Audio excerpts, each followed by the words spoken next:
owu mayen or say he died for us. Abusiafo yebema mu nyina akwaba na afi ye de enchaso nkonso ede ama munyara kwate munyara ye ne wo eye adusia bia waton din daachi anidaso efa owu eni se yere ewu ehu yaduru adusia no pompon so na atwi mu ye de adusia no ne etoso ensia ene ede bro.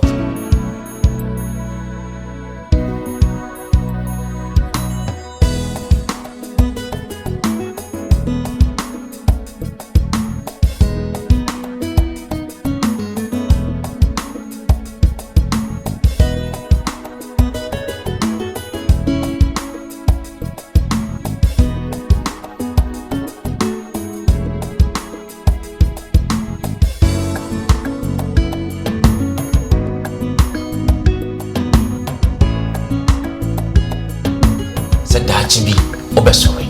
sada achi na obesori ni ejina Yesu Kristo wo obewu ye no sori ye no na ontimu mma because na ne pene se opeso ogie nyina enti no ndo mo akwanya senka ese Messiah no omo gini die nanso nsankyere ni nti omo emu no nyina wo ho ekoba ye bibia bom na wo se okọ akọ e kire se wo ko wudie na obegya ye nyina ho akọ yebema mu nyina akwaba na afi ye de nchiaso nkonso na mo yen ajunkapa Yesu Kristo so edi ebre mu nyinara yebeda mo ase sonkokwan so se de bierada mo de mo fidie editor London Ghana memenda akwantofo Sabbath school na afi trosemu empense mu na ochiasa akọ apro abeto yembi wo nyame afofie wade mfum so ache ama na otwe asa abeto yembi ne chenso ne se yasanya akwanya aso ko se yene no eba bisia obema ye nchirimu ewo nasem emu na ochi mu no yewo adusua etoso ensiase na emedi kan kan na osi owu mayen and say he died for us ye de mu nchichimu no ebebre mu sesia eberansa na no mayenkutie enwum free yenua ma nketoa miensa maka mu abomu omotonwumpa yi de my Daniel Denisha and Alfred Danika Ukabuma from the 3Ds. Yenti enwum from ho na omuhia ye de adusua no nchichimu no ebeto amso. It is thy faithfulness, O God, my Father. There is no shadow of turning with thee. Thou changes not, thy compassions, they fail not. As thou hast been, thou forever will be. Great is thy faithfulness, great is thy faithfulness. Morning by morning, new mercies I see. All I have needed, thy hand hath provided.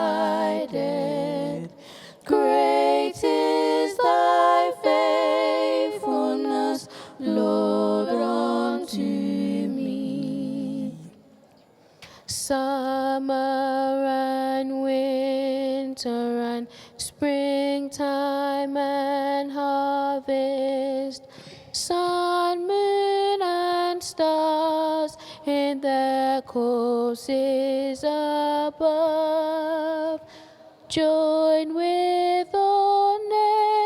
nature in manifold witness to thy great faithfulness, mercy, and love.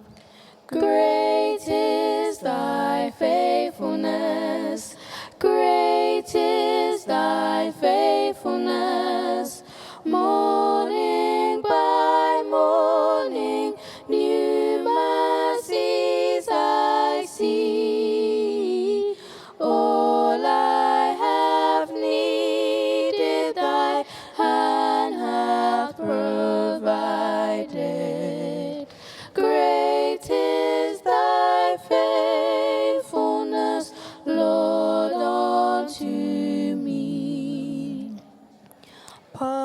pardon for sin and a peace that endureth. Thine own dear presence to cheer and to guide, strength for today and bright hope for tomorrow. Blessings all mine with 10,000 beside. Great is thy faithfulness, great is thy faithfulness. Morning by morning, new mercies I see. All I have needed, thy hand hath provided.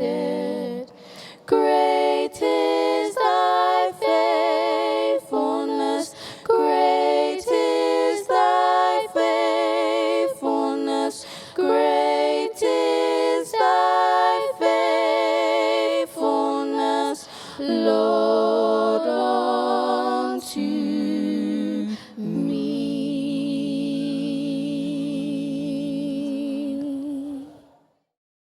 Yeda 3Ds ase no kwasem 3Ds omo ye anuafo Daniel Danisha na fe Danika anuafo pano makom ho abomu omo de omo ne tonyom eyi onyankopon ayesa na yeda omo asepa eye yo abisiafo na mabigwafo no nso aye krado enchi biara meyi omo de achrom na fe yahwe yen adisua enimu yewo adisua etoso ensia se wo hwe adusua no atifi asem na ose he died for us ana se owu mayen ma memfasa akonya yi na memfanda wo mo ba beboa me na edisa adusua yi ede abremu na ewia ya fe yedi eti anu sa adusua eyimo media mo somfo Bismarck Mensa ene yeho wadom mewo elder Dr. Alex Collins Alpha Eka me ho wo ha say elder ye mo akwaba Yeah, near. great edase pass yeto safra wa ba mo amotahwe sai dwumadie yi elder di mo akotene pa me botra na me ko minua peni Same Abebiewu ono nso na eti emfinfin no London Ghana me da kwantfo ye di company no intime boss na te hono Same ye mo akwaba Yeah. great na me ko manimu nso a elder di graft ye boa enso ena eti eto no ha no elder so ye na sa dwumadie yi yedi elder ye mo akwaba Yeah, nua. yeda sipa se yeto nsafre mu nyina mode odo abo odomu na fe musi yemfa adisua se emfamre yen adisua efo moma yen kata yenie na fe yentu adisua no mfa sha oba ajensa brasa me obabom pa ya ma ye amchomo miyemo mpai eni agya dofo na ne nyame o ma yedawase se wa ma na otwi akọ apro abetu yembio ope se yede wasem ebre umba enti na ade ahia mu biowi adisua mu ntiase emu nhunumu eni mu nyansa nyina no yesere firi nyankopon ho se fadom ye na ne bitimi aye no nso no enhye odi nkonkran no nyam obiara obieti bia no nso enya mfaso papa ewo no so ntimi nsa tira foforo bibre no omunti uwo ne wodo awo man na so wadunti amen Amen. yo medamu nyina ase meda atifo nso ase sonko kwanso na fi memfa asida pesi nso mfa matre ABN TV Ghana omo na omo boa ye ma de biara da na otwebia ye disa adusua yi de ebremu no kwasam ne sese ne de biara ye kan tre ABN TV Ghana ye ankronkro adwumakuo ne omo ya ne se wo kan onyankopon asama ebia na wunni ene wunni niema de beko behweti afa USF na nyina tre ABN forfa no mo mahweti asam de akọ USF na nyina san niema yi nso abefum fidie no mo de ehia sika sempa ye na nam se ya ankronkro adwumadie nti ya na hu sika sama edin kakra no mu hia se obefa phone na wafre number e de beto yen mfoni ye ni wafre kakra bia obetimi bia no fa bo atre ABN na ebia se ne twosam na eka no wo de na wontimi nkom mepo no ho nkoka asana se wontimi ntwa asu no enko asu na gya enkoka anase wonni enempo a wode beka onyankopɔ asem nanso kakra wode bebu atre bi no ombetimi afa asem no no mo de akɔ ba bia wo se onyankopɔ enhyira wo se wonso waye se obeboa tre bi yen wo saa ekwan yiso.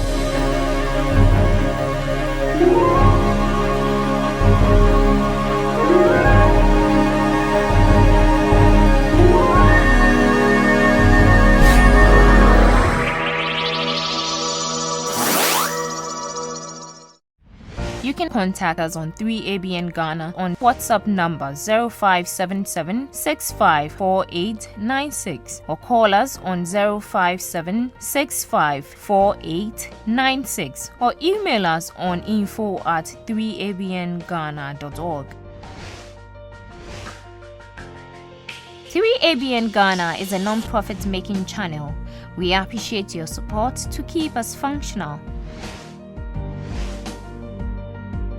Please, you can send your support through a mobile money number 0577-654896 or EcoBank account 3 Angels Broadcasting Network Ghana 01600-8453096-1101 University of Ghana Main Branch. Visit our website at www.3abnghana.org. 3ABN Ghana. Experience the excitement. So ene na yebehwe yen adusian no mo se ne medi kan aka the whole of Zakote mo adusian bia no kwasem ne se de pa ye hwe da chian ni da so efa owu ena afi se yeri ewu ho yedi kan ehwe ehu se ne Nyankopon bo wiase na ewiase okwan efa so na bone eba wiase na afi bone eba wiase so bi hu nsunsanso a ede baaye ene dey eni owu na afi owu baaye nso a afi na asimbise won se eni owu a wotebia tesai eni bi hu onipa se ne owu a wotebia esitie so wate ase se owu a okofom enotie no ko notie mu na afi home no nso ko babia efri ebaaye onkotena babia embola afansanwo ankwara amfa mbafie enye sa na chosam no eche yiwie na afi yibehu se sa ntiase we no na adikanfo no omonso no mani daso gidi ana omwo no mani daso ne sen abra se obi wu a omonso no mani daso ene sei tama na Abraham edi Isaac kobo afode no na ni daso ne se Abraham anase Isaac obesa sorry no akwaku pieke na ho baabi na ochina wakwaku hia no anase no wonti ase bi se daachi owusori bi beba sa owusori ne ba Isaac no ebesa sorry ala na ebehu se sa na tie sa na chosam no so in fact yiwie na fe yibehu se ene se sa na tie dia ene na se owusori awodo na ye kan wasem no ebisiye ansa na Yesu Kristo krampo ebewu ana na last week yehu se ampa yehu real se ampa ebinim wuye emom sorry ye eye nhwese de ma se Yesu Kristo akase yebewu sa we yenda na emre bi be sorry a nokre yehu se Moses wuye ena osori ye yehu se Abra widow of Zarephath ne ba be mano owuye Elijah enyane no sana shona matu ma no nso ne baba wuye Elisha nso ekonyane no ne Yesu Kristo enyane no Sara na Jairus ne baba Yesu Kristo enyane no Sara na Lazarus nso Yesu Kristo enyane no na chese saa wu sorry na ne ka wasem no enye kwa ye huhu nhweso nso e wo trosem ene ye focus pa no awtwi mu adusua nyina ne se Yesu Kristo unse ta ka asem bi se utimi ande aba wuntimi nkwati e wo wiase eye eto ene owo ba ye musa eto de vragadamfo bi wo ho mutimi kwati ayi nkofo bebre wo ho a omuntu ekromo muntu ato but owo de oboa wuntimi nkwati wo ye den ya wuntimi nkwati enti wo ye Kristo ni a ubewu ena odeboneyefo nso ebewu ena enyina nso yewu a ye ko ba bi fa ko asase yase ba wo ye Kristo na wo anidaso se daachi bi obesore sa daachi na obesore ne ejina Yesu Kristo wo obewu ye no sore ye no enti the core of this quarter year be twi adwuna si Yesu Kristo wo na obewu sore ye ne eye emayen ye daachi nkwaje mu ɛno na saa na otwi mu maboafo no ɛbɛboa na afei ya doso doso no enti moma yendi kan enhwɛ yenka bosam no ɛwɔ John chapter 3 verse 14 and 15 ne waya krado bia ebetimi akan enka bosam no ɛde amaye John chapter 3 Yohane 3 miensa nyimudu 9 ɛne edu enum no John 3:14 ne say na sɛdeɛ Mose ma ɔwɔ no so Sara ne twa sɛ wɔma onipa ba ne so na obiara a wɔgye ne die no anya daa nkwa amen in fact say saa kenkan sɛm ye kɔ adusua ne mu no yɛbɛba abɛfa nkasa na yakasa ho enti mempɛ sɛ yɛbɛdi kan anom ho nkwan ansa na fufuo na bene enti na yɛnkɔ yɛnim na eduru hɔnom na agidifo yɛbɛka ho asɛm na fe yɛhu ntiase a Yohane pɛsɛ yɛnya ɛwɔ saa akenkan sɛm ehu enti yɛnkɔ yɛnim ɔka asɛm bi ɛwɔ Revelation chapter 13 verse 8 Revelation chapter 13 verse 8 yɛmfa yɛdesua no ɛnhyɛ aseɛ ɛwɔ hɔnom yɛnhwɛ sɛneɛ ɔka no Revelation chapter 13 verse 8 sɛ ne waya krado no ebetimi akan amaye Revelation chapter 13 na won a wɔte asase so nyinaa bɛkoto no won a won free wiase asehye antwere won din agwama okum no nkwa nwoma no mu okay hwɛ Revelation chapter 13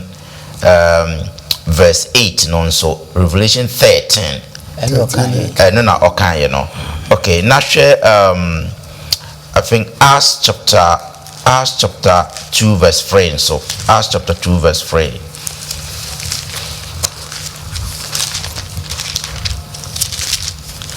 Acts 2 verse 3 no do actually no say na tachrema wapapa mu a etise oja eyi kyerɛ wɔn na besisi wɔn atife maako 2:23 no ɛsɛ ɔnoara a wɔnam onyankopɔn agina utuye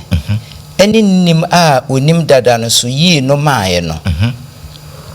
na mofa no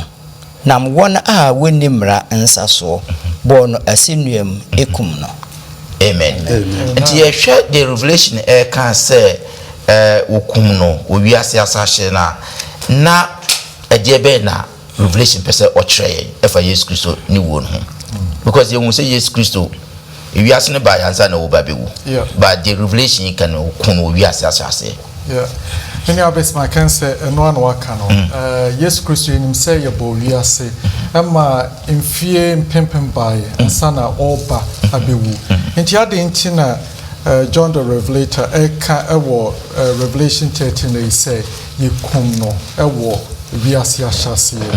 na eniani mo no kan niam bebre samre nipa ye bone enanam bone nti owu aba na the only way a nipa ebetim agye no ho afiri saa owuo no ene sɛ nhyehyɛ a Onyankopɔn de aba a saa nhyehyɛ no ɛyɛ sɛ obi a onye bɔne da bɛba bewu na saa wuo na ɛsɛ nka nipa face no wagye wuo na afiri hɔ na ama nipa enya nkwagye ɛno ɛna Bible ɛkyerɛ ɛwɔ John Revelator kyerɛ sɛ ansa na Onyankopɔn bɔ wiase koraa no na Onyankopɔn ayɛ saa nhyehyɛ na to hɔ nti ɛnyɛ sɛ ebia Adam and Eve nom ye bone ewa Garden of Eden no ena saa nhyehyɛ no bae ɔsɛ na saa nhyehyɛ no wayɛ ato dada na ɔkan as 2 verse 23 so a ɔsɛ ɛnyɛ sɛ ebia ɛyɛ nhyehyɛ bia ɛba amemrefemu say a problem bi abanti yɛn find solution ɛyɛ ade a deliberately ɔto ne boase ɛyɛ to hɔ na saa na Yesu Kristo emra Adam and Eve ye bone na Onyankopɔn fa aboa kum no ɛde ne skin cover omo no saa aboa no saa na point to Yesu wu a obewu na yɛtoa so nso hwɛ a eduru emre bi Onyankopɔn ɛka sɛ ɔbɛsɔ Abraham ahwɛ nti ɔka sɛ ɔmfa ne ba Isaac enkoba afɔre ɛwɔ Genesis 22 verse 13 na Bible kyerɛ sɛ aboa bi ɛbɛhyɛ ticket mu ema ye aboa no na ye de sa aboa no bo afore na sa aboa no so na focus e wo Jesus wo beba enti ohwe Old Testament century service na emo na ye kumo mu nyina no obronyi beka sa na ye antitype na point to Jesus na nya the rare but right from Garden of Eden imra Adam and Eve ye bone no emo ye kumo mu mogya nyina de sre bone fefre nyina no na ni nyina move towards Jesus will beba be wu age yenkwa eno ntina tesi kire say ansana ye bebo wi asekra no na onyankopon aye san hyehyɛ na to great me da se pa me da se so akinka semna yakinka na ye to aso free 1 Peter chapter 1 verse 19 and 20 especially 20 no say ono na wo yi no sieye ansana o hye wi ase na wo yi no akire bre a edi akire yi amamo we eda pefe se de eda edi ka ekan ye no na enhyehyɛ no eda ho dada a onyankopɔn aye sa enhyehyɛ no nti ye nipa fam de nke be kan se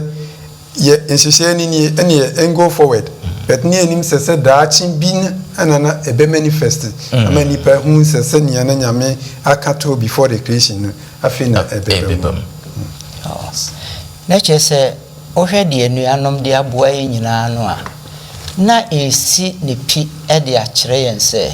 senti a onyankopon anyike afode no e kire se na nye aduane ene no ohwe so mfam afode na emum ne gina ho ma bone etwa se mogya gu a ode Yesu esie ye ma ye bresem obewu ye no etina amoa edie entino so obi ka se nyame enye fe efe se wono so de afomu nuane the best and the buyer no kra wode the best na so entimi empata enyina Yesu anam emane nye yi ntine nyame anye na forebo no na wogi ebel edie no great ntina de ye kan se Yesu Kristo wu a obewu ye no eyade bia na ye nhyehyɛ ya eda ho dada yes okay madam ase yenko yenwe yegusuara ye hwɛ Yesu Kristo se obewu ma ye no na se kyerɛ ne sɛ ene se na ye ihu no okay afide yenko ne yenko hwɛ reactions tama Yesu Kristo hyas ye se okani wu ene ne amani hunu ho asɛm kyerɛ na suafo no sign no mo si fa asa asɛm no na se ne o mo fa asa asɛm no de sua bi wo mu ma ye ene ana yenhwe bibi wo Matthew chapter 16 21 to 23 na fe yenhuri nkai chapter 17 22 and 23 so 21 to 23 ne se na efri sabre no na Yesu Kristo fiti ase e kire na suafo ne se esese woko Jerusalem na woko huna mane pi mpanimfo ne asofo mpanimfo ene atwerefo no nsem yes na woko no na ede toso miensa no onyane ena Petro de ne ko nchen na ofiti ase twi nanim se emparo awurade yere ma wo so da na odane ne ho esi Petro se freme so Satan wo yesuntu dia mame efri se wa anwene onyankopon de na emom onipa de na wo dwene great yensan kan ba kon so enka ho ewo Matthew ho na 17:22 to 23 no so 17:22 no se na orichinchiri Galilea no Yesu ka kire won se worebeyi onipa ba no ahye nipa nsa na wakuno na da etoso miensa no obenyane na eye won awerɛho pii and from all indications the quotations no how can Luke 18:31 to 34 now should Luke 9:44 to 45 our reactions ni na seems to be very negative am pese Yesu Kristo be wo adisua ben na wo ho emaye bibi wo ho e wo si esua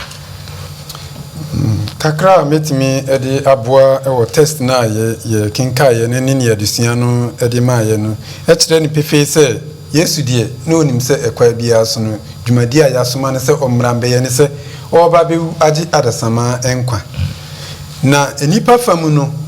tumi no mihuni se na omono enti nase se edie be enti na ye ne onyina ye wo ho ekoba ye bibia bom na wo se okwa akowo e kire se wo ko wudie na obegya ye nyina ho akọ na nso Yesu no na enye ono no efam nko ade na no odwene no odwene se mi bewu no mi bewu ama adasan nyina enti adusua no mieti ase perfect even Ellen White can say Jesus was born to die enti se obi a ahakra no ya mpanifo e kan say abofra obewu na when chima bi na wawu no ya say we are only say obetenase okay we are no wasi wu enti Ellen White mieti ase perfect say Yesu no no oti ase say he was born to die afei so obi a ya katra ne se obewu ni de ekwaye obefa so awu no ono no onim ekwaye obeso ofa so ne nasuafo na eka ho no na ne entina na mo doubts kakra yo medase na memfa kakra bi emwa se enuanom ye ka ni se na enyemre o enyemre won se ye tia asase we se so yi oyarefo mpewu na kampeso obi a woti na wodi owo do mpeso obete kra na hwe amane anu omuwom na Yesu ba ya nwanwade a wo ye bibia wo surprise na wo si mi bewu a chese ni perfume no ye simple so kaza bi de awurade we de manem paro so enti wo hwa kenka asem na ye kan 17 na wo se ebro sense sudia no wo mo were hopi enti anye wo anije nanso no esanse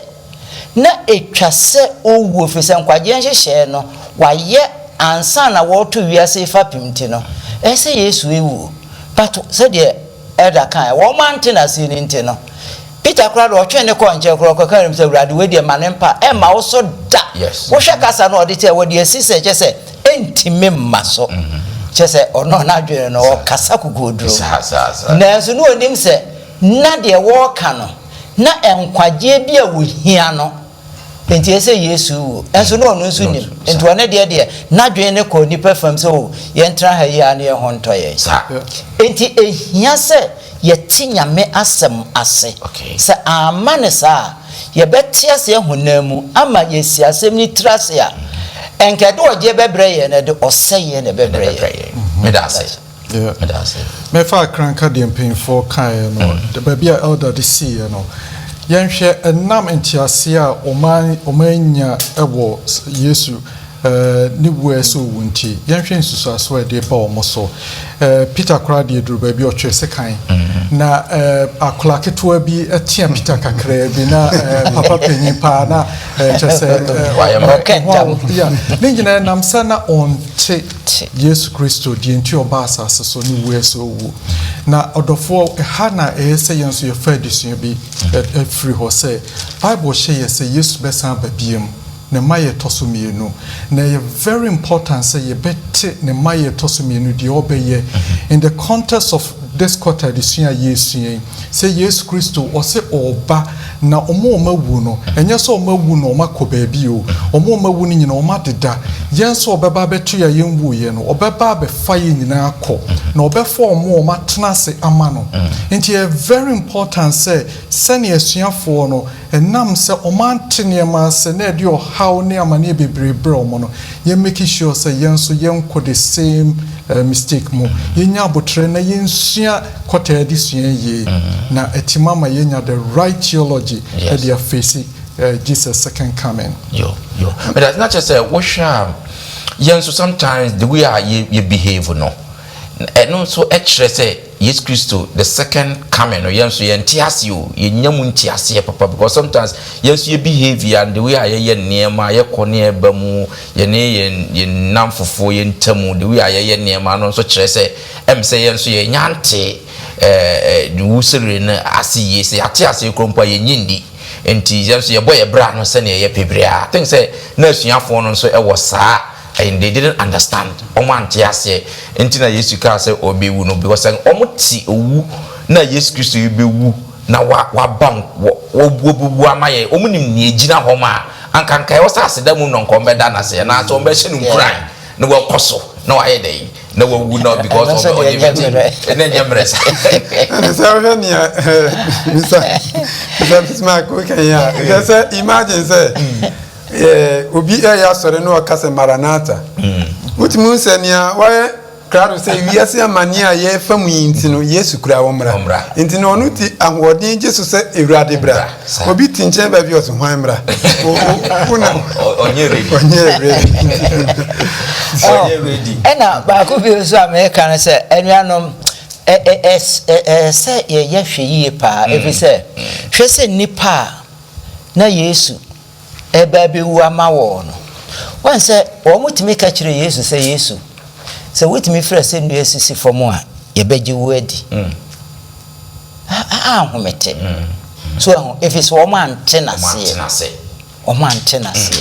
enti ne nyina ya hwe yi sese we say ye chase it is ne ya ka say Yesu Kristo nti enka wode odi boat krampo na eba anka o medui sabe enka ode achide krampo na afa na ode na eba anka is the same statement na because we don't understand ye no krepa ye ntoa so na ye enko ye nimu Yesu Kristo ka sem bi in fact a very short phrase statement our canon John chapter 19 in fact say ka obetimi 1 to 30 ni na but yemfa 29 and 30 no 29 and 30 John 19 29 and 30 Yesu Kristo ka asembi e wo honomo na fe yenhwe sa asem o ka ye no na gina ho maden ase nso na nsa kika ade bi masi ho ma esi ho na wodi nsa no bi ye sapo ma na wodi tua home ano dikan nano ena Yesu ji nsa kika no oka se wawie na obo ni tiri ase ne honhom no ema amen that was when Yesu Kristo tia mu se sukom edeno na omofa sa ensambi na esi wono omde sapobo mu no omde ehye na no na ho na wotia mu ka se mawie the emphasis we ha say it is finished no mawie no na ejina ho maden na die no pese oka entiase ben ene wo sa mawie no mu no okay so wo hwe Yesu ebi ti se de ne ka Peter de ye wode ne ko nchen wante nase enti wo hwe dwumadi a Kristo Yesu baaye enunti ma wo firi so gya ne nyame so baaye se oba bewu age yen abonefo enkwa nanso okwan a ye de ne fa so atete a ye tete no nimguase ye gu no na fe de at the end no chese ye gu no animuase ma animguase wu a ense no ye de ma no akwaba na awere ho bebre na obi a sukom de no ntike ye de nsa keka ebo sapo ne ye de abom ahene befa obetimi anom chese ye hye ne ye ya dia to the point say eya nanso no Yesu ema yehunu se nye no achi ena wo hweye na emom se be ya obegye no ene na ye ne trempo eti na etwa se nkwaje nhyehyɛ no a woto ne fapem ode ansa no woto asase fapem no waye de ato ho no se ogwama no wokun no hya ansa no woto wiase fapem na etwa se owuo no ebe mu enti asemia no so owu ye no e kire se sa nkwaje nhyehyɛ no a agya no yo yansa no woto asase fapem no abam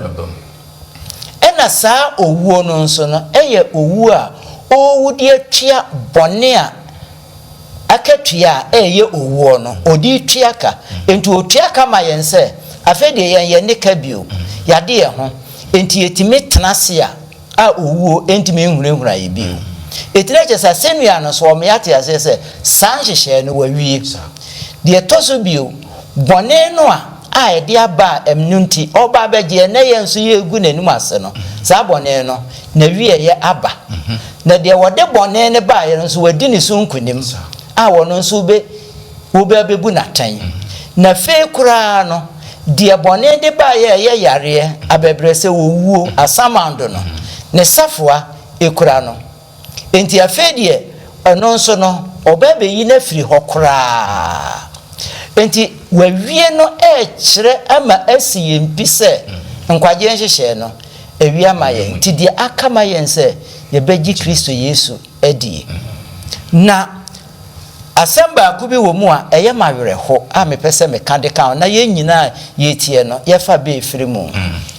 hwe asenua ne so no asofo a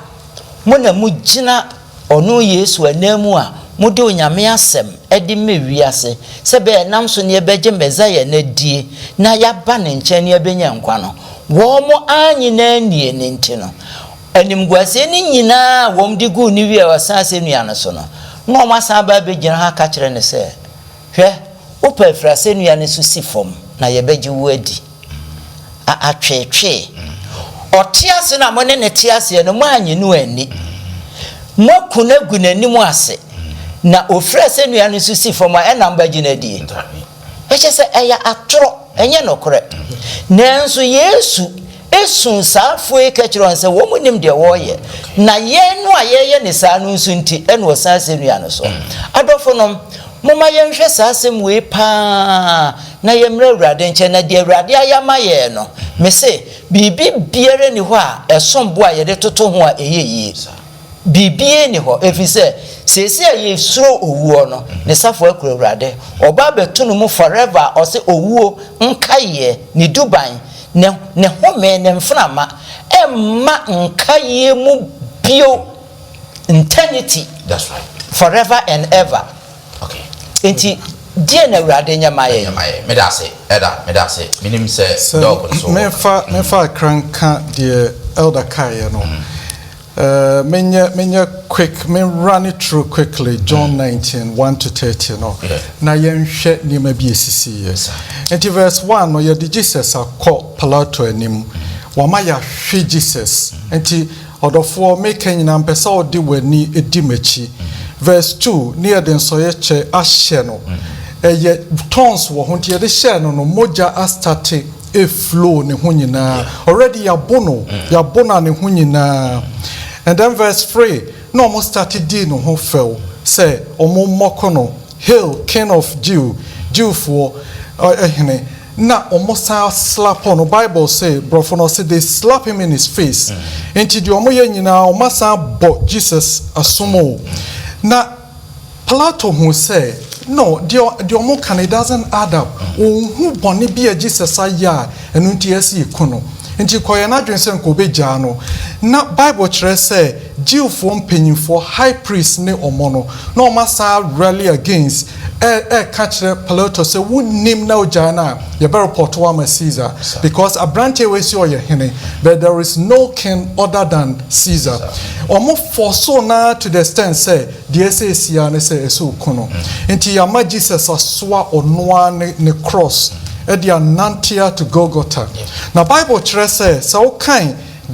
John 19 1 to 39 Jesus endure all this pain ye bonasum ye tintesogu no so ye di no ho frau ye den so ye hye o endure ni nyina until say odru verse 28 no o say emra Jesus who say ni nyina wie efri say niam ya hye wo Bible mu nkonsha ya hye fa no ho say so go through ni nyina na emma san hye ya wo hye so de bagie emu adi no o hu say ni nyina wie no satem and of fresh say in scum de me ayede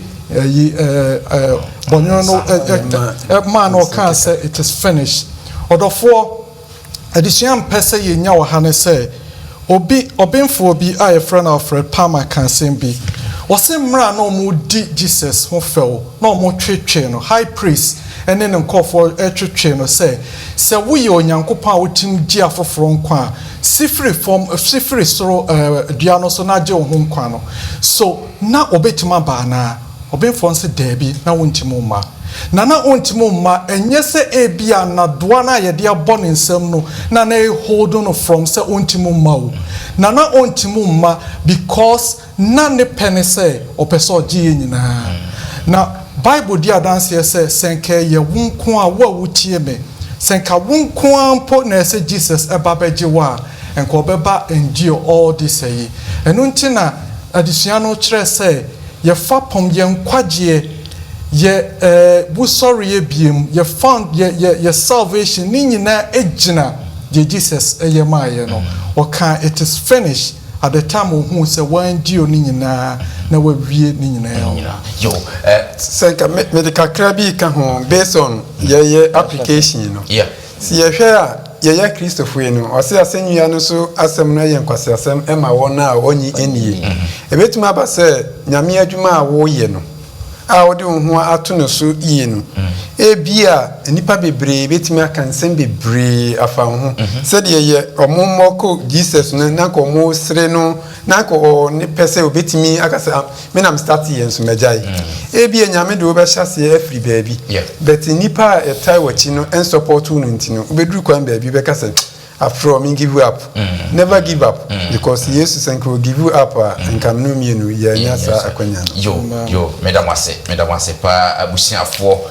Ye guswara ye hwe se owu maye o si Jesus Christo ewu maye he died for us. And ye guswa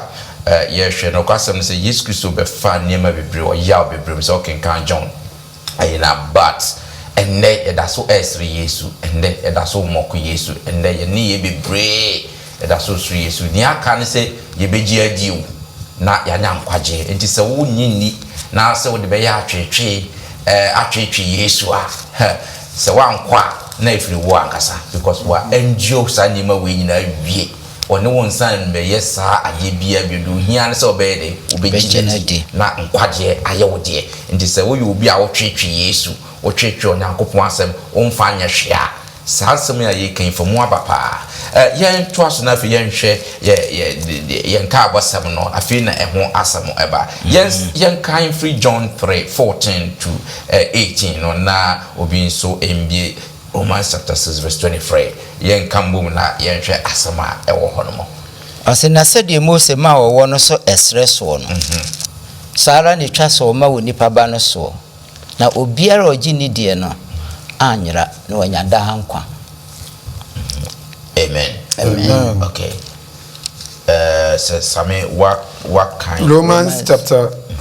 6 verse 23 no so essay na boni akatua ni owuo na onyankopon adoma chede ni da nkwa yen Awurade Kristo Yesu mu. Amen. Eti kasa akenkan semi nyina ebomwa Eje na eka eche fa Yesu Kristo wo no bewu ye eje na awiemu die ewo nipa abrabo mu se ye hwe akinka asem no mienu nyina titiri no Roma fo no miye atiase pefe se enka ye boni aye ni nyina no na nka ye ni ekwanya bia esere se enka owua na nka ebewu nenso osi Yesu Kristo adumara kwa odi no ho bebo afore ma ye wasenua no suntino sa owuo no sede doctor ani edadi nka ekan no wa ye kan se watwie ni nyina eka ama me no mie no entini sese no ekwanya aba ama me no odofo a ye nyina ye tie mu se ya adwen se ye penkwaje de dia ene ye wa yesa nkwaje no ho adwuma awie na kasem ne omie no ye be yesutie edi ama onyankopon na afie nso wose odo a wo ema ye ntino kra no o kai John 3:16 14 to 18 etwaso wose wo naja ne nchen a wo siesie baabi ama ye se de be ya me ne omie no ye be kwa akotena ho daachi na eno no wo hwehwe se minu mienu ye bebo bra ese ne fata na daachi bia sa ni wo obewu ma ye ne eso mfaso no so yenso ye binya bi. Amen. Mede kakra toa de eda kan no so odru 29 no a asempo bi wo ho a ehia pa o se onyankopon ansoma ne ba no Yesu a obewu ye no se omra no mebu wiase atan na mom se wiase mfa ne so enya nkwa aho entiche se obeti asase we se so pa na wanyi Yesu Kristo ni a eyade a awerho se amane obefa mu nyina ya wi nyina mu no se fa ne so ne nya nkwa na asase we so wo yare a okọ hospital penkwa na enkwa no ebetra ho da wo nim yade nim abebrese nim amane nim eye nigye eternity no na wo se no de eho hia wo a wo se na tene ente Awurade ase ene Pharisee for no ne asofo no ebekwa akoka kire Yesu se wutimi ju obi na wo de wuntime nye wo ho ho na de frase nua ne susi fom na yenyi woni na se yakone wo mo aye pe se entwasumu papa etimade srede ne se nuanom Kristo Yesu no o se edin bi eni wo soro ase ode ama onipa nam so benya enkwa se edin Yesu efise wa amaso obebu yatan na emu oba se yemfa ne so ni nya nkwa efise one nokore okwan ene nkwa no enti anuanom amutie ye mempa ebo ne se momianye awurade Yesu Kristo ni na yemfa so ne sa nkwa no ba betua bone ne ka na yensa aka da nkwa no. Amen. Afi yenhwe finally na afi yen sorry yen addition and so 1 Corinthians chapter 1 18 to 24 no Paul ka asenia no ho asem na yenhwe se ne odi asenia no ho asem no edi tutu wiase enyansa ho na yenhu asem a Paul pese o ka kire yen wa hase me yentie onyame asem kwase na asenia no ho asem no ye nkwase asem a won a wayira na eye nyankopon tumi ma yen a oji yen enkwa no efrise watro se mesai anyansafo nyansa na mema animdifo nimdie aye kwa onyansafo wo hin otrefo wo hin wiase chinyegifo wo hin onyankopon na wiase nyansa nkwasesem ana na wiase amfa nyansa so anhunu onyankopon nyansa mu nti eso onyankopon ani se onam asenka no nkwasesem no beji won a waji adie no nkwa efiri se yudafo bisa nsenkyerene na helafo nso hwehwe nyansa na yendie ye ka Kristo a wobo no asenua no mu no ho asem oye suntidua ma yudafo na oye nkwasiasem ma amanama mufuo 24 ni twato no na won a wafre won no die yudafo helafo ye kan won Kristo nyankopon tumi ni nyankopon nyansa ho asem amen yensho di asem na Paul pese oka echeyen wa hase na fe yemfa sore yen addition so efa asenia no ho asem asama yenua penyin Paul epese yehune se bayen kwaje a wuntimu nyi asendua no emfiremu die Jesus eyemaye ewo Calvary enunti na yenya yenkwaje na okyerɛkyerɛ mu bebree se asendua no ema yehu se onyankopɔn ye onipa bi a ɔdɔ adebɔyɛfoɔ nso wotan bɔne se woyɛ bɔne a wayɛ bɔne no nkyerɛ sɛ ɔpo nanso bɔne a wayɛ no de ɔtan bɔne no asendua no ema yehu ɔdɔ a onyankopɔn wɔ ma ne ma nyinaa ema yehu onyankopɔn tumi a otim ede jema bɔne or stop bɔne because sanka Jesus ama bewu a nka there was no hope for us can one see to so ye nyine wo bɔne mu ye bɔne m saa asendua no enti ye betimu I look forward to eternal life. Nanso saa nima we nyinaa no enya ade a obetim di wiase psychology and philosophy bi esuo because omo masua ade nso omo kan saa nima we they think say foolishness how can say obi ba kuni obi a obu ye nti no eno nti na menya me salvation eno na Paul can say ubenya nkwa no ejina asennua no so na saa asennua no ye tiase emra ye makwan ama onyankopɔn honhoma kyerɛ ye na se wodi wiase nyansa pɛsɛ tiase a ebe ye nkwase asɛm ama wo yo kakra me de ka ho no on se Paul kyerɛkyerɛ niema mu bebree se de na de ka na asɛm bi ɔka ya mepɛsɛ ye ne a yetie nyinaa ye nhyɛ ne nso ne se wɔse Yudafo no ehwehwɛ nsankyerɛne ena helafo no nso ehwehwɛ nyansa so Yudafo no Messiah na ba wo mu esese wo mu yi ejini die no wo mu se yensankyerɛne ma yen ansa na yaje wadi Yesu ka kyerɛ wo se mema mo nsankyerɛne bi age Yona na ansa no a wodi ye no mesumi bedi na ansa e wasase yem nsankyerɛne amede be ma wo no enti no ndo wo akwanya senka ese Messiah no omo gini die nanso nsankyerɛne nti omo enhu no se de ne bebre di Bible achi pensankyerɛne nti omo hu no kore no die na Yuda amamamu for no so de wo de wo nyansa ena opeso de kire Yesu no se wo yo agefo eno so de wase se nyansa no eye nkwase asem because enye se de elder kai no enye ye nyansa na ebetimi de ate twero na se ana de behunu Yesu fi se ade a Yesu Kristo abeya maye no wo de ko nipa nyansa mu a nyansa nim jiso de ko awurade mu gidie ena ehu se ye nyansa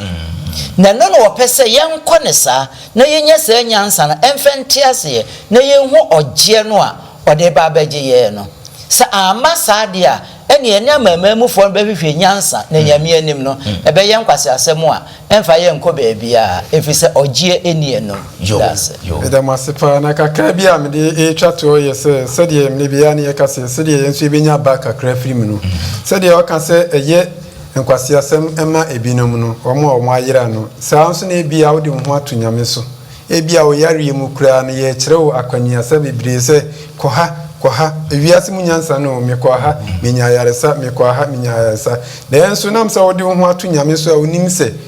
nya ede ni a nyankopɔn ebeye no obi ti hɔ a wo se onti wase nti anhwe kro benya wo kasetia betmentie ni nipa ka no tie ni atro no ne ni ahonhom no eka ekyerewo na tibia bia wom bia no ni nipa bu se wonim nyansa no nyame num de nyame musa ewiase mum na abu okwasea